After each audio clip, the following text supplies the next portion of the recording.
বিসমিল্লাহির রহমানির রহিম। আসসালামু আলাইকুম। কেমন আছেন আপনারা সবাই? আলহামদুলিল্লাহ, আমিও ভালো আছি।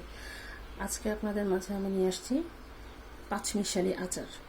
যা যা লাগবে, এখানে আমার রান্না করা আচার আছে, যেটা কিনা জলপই আচার। জলপই আর তেঁতুল দুটা মিক্সড করা আছে, আমার রান্না করা আছে এই আচারটা। এই জন্য আজকে ইউনিক কিছু আপনাদেরকে দেখাবো। আর এখানে আছে আম আম আর তেঁতুল, শুধু আম আর তেঁতুল। আর এটা হচ্ছে জলপই আর তেঁতুল, অল্প করে তেঁতুল দিয়ে শীতের সময় আমি এটা তৈরি করেছিলাম, তো এটা এতটুকু রয়ে গিয়েছিল। আর এটা আমার গত বছরে 1 বছর আগের এই আমের আচারটা আমার তৈরি করা, এখানে অল্পটাও রয়ে গিয়েছে।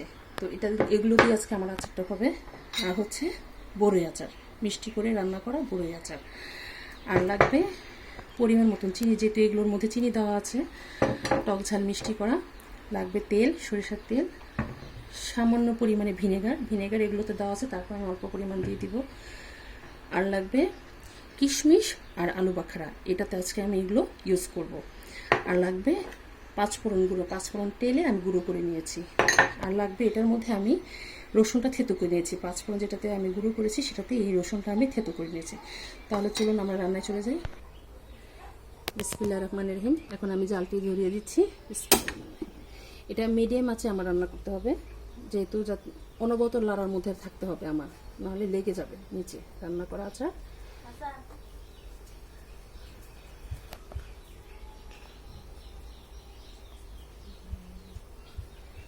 তো আমি এর মধ্যে দিয়ে দিব থেতো করা রসুন।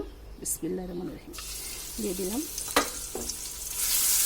থেতো করা রসুনটা দিয়ে দিলাম। বেশি ভাজার প্রয়োজন নেই, আপনি অল্প হালকা জাস্ট স্মেলটা বের হলে আমি এর মধ্যে এখন একে একে আচারগুলো দিয়ে দিব। আমি এখানে শুকনো মরিচ ইউজ করবো না, আপনারা চাইলে শুকনো মরিচটা দিতে পারেন, যেহেতু আমার এই আচারের মধ্যে আমি শুকনো মরিচ আগে থেকে দিয়ে রেখেছি, তো আমার আর এক্সট্রা করে দেওয়ার প্রয়োজন নেই। তো দিয়ে দিলাম প্রথমে আমি আম আর তেঁতুলের আচার, পরে দিয়ে দিচ্ছি জলপই রাখা, জলপই আর তেঁতুল রান্না করা দিয়ে দিলাম।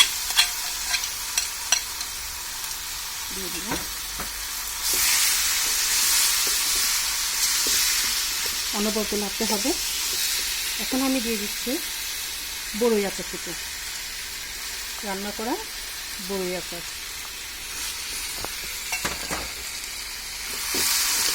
এখন আমি এটাকে অনবরত লাগবো। এর মধ্যে আমি দিয়ে দিব কিশমিশ আর আলু বাখরাগুলো দিয়ে দিলাম। এখন আমি এটাকে অনবরত নাড়াচাড়ি করব। তারপর এর মধ্যে চিনি আর ভিনেগারটা দিয়ে দিব। আমার এর মধ্যে লবণ অ্যাড করা আছে সব কিছুর মধ্যে। আপনারা এইভাবে বানাবেন। আমি এই আচারটা প্রায় সময় আমি এটা তৈরি করি, আমার এই আচারগুলো যখন থেকে যায় তখন আমি এগুলো দিয়ে মিক্স করে ফেলি আচারগুলোকে, তখন আমি এটাকে মিক্স আচার বানিয়ে ফেলি।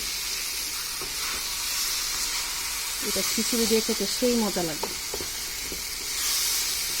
আপনাদেরকে আমি একটু দেখে, আপনি যে যেভাবে তৈরি করতে পারে, সবার মতন করে, যে যার মতন করে যেভাবে পারে সেভাবে তো তৈরি করে। এখন আমি আমার মতন তৈরি করতেছি।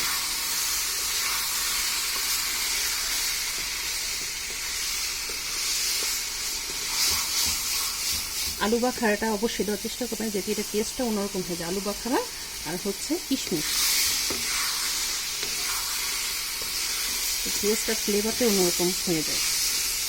তেল কম দিলেও হবে, যেহেতু সবগুলোতে আমার এগুলো রান্না করা তো তেল দেওয়া আছে, সেজন্য তেলের পরিমাণটা অল্প করে দিয়েছি, বেশি তেল দেওয়ার প্রয়োজন নেই। এখন এর মধ্যে আমি চিনি দিয়ে দিব, চিনিটুকু দিয়ে দিলাম, অল্প পরিমাণে দিচ্ছি, যেহেতু আমার এখানে আগে থেকে চিনি দেওয়া আছে এই আচারগুলোতে। আমি এখানে চিনিটা অ্যাড করে দিলাম। এর মধ্যে এখন দিয়ে দিব সামান্য পরিমাণ ভিনেগার, আমার এগুলোতে ভিনেগার দেওয়া আছে, তো এখানে অল্প পরিমাণ ভিনেগারটা দিয়ে দিলাম। এটাতে 4 রকম আইটেম গেছে, কি আম, তেঁতুল, জলপই, বড়ই, এই 4টা আইটেম। আর তার সাথে অ্যাড হয়েছে নতুন করে কিশমিশ আর আলু বাখরা। মাশাআল্লাহ,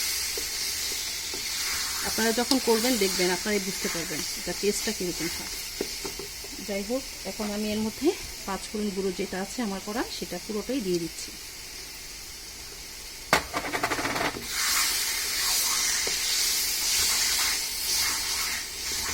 এটা বেশিক্ষণ সময় লাগে না, অল্প সময়ে এটা চটজলদি রেডি হয়ে যায়। প্রচণ্ড গরম পড়েছে তো, তাই চিন্তা করলাম যে একটু আচার রান্না করি।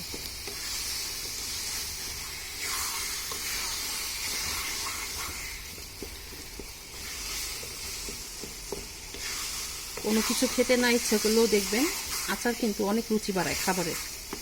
হ্যাঁ, আচারের টেস্টটাই অন্যরকম হয়ে যায় মুখে নিলে। একটু আচার খেয়ে দেখবেন, এমনিতে এভাবে বানিয়ে দেখবেন খাবারের রুচি বেড়ে গেছে। এই তো আমার আচার প্রায় হয়ে গিয়েছে। এই যে দেখুন, এই যে দেখুন, এই যে এরকম হয়েছে আচারটা, মাশাআল্লাহ করে। তাহলে চলুন আমরা চুলাটা বন্ধ করে দিই এবং পরিবেশনে চলে যাই। তৈরি হয়ে গেল আমাদের পাঁচমিশালি মিক্সড আচার। তো আপনারা বাসায় অবশ্যই ট্রাই করবেন। এটা খিচুড়ি, পোলাও এর সাথে খুব ভালো জমে যাবে। আর এটা আপনারা অবশ্যই বাসায় ট্রাই করবেন, খুবই খেতে মজা হয়েছে। এটা একটা ইউনিক একটা আচার হয়েছে, আলু বাখার টেস্টটা আরও বাড়িয়ে দিচ্ছে। তো আমার জন্য দোয়া করুন, আমি যেন আপনাদের মাঝে আরও নতুন নতুন রান্না নিয়ে আসতে পারি।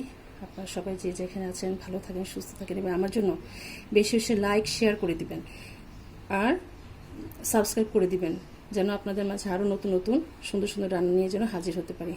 তো আপনারা সবাই যে যেখানে আছেন ভালো থাকেন, সুস্থ থাকেন। আল্লাহ হাফেজ।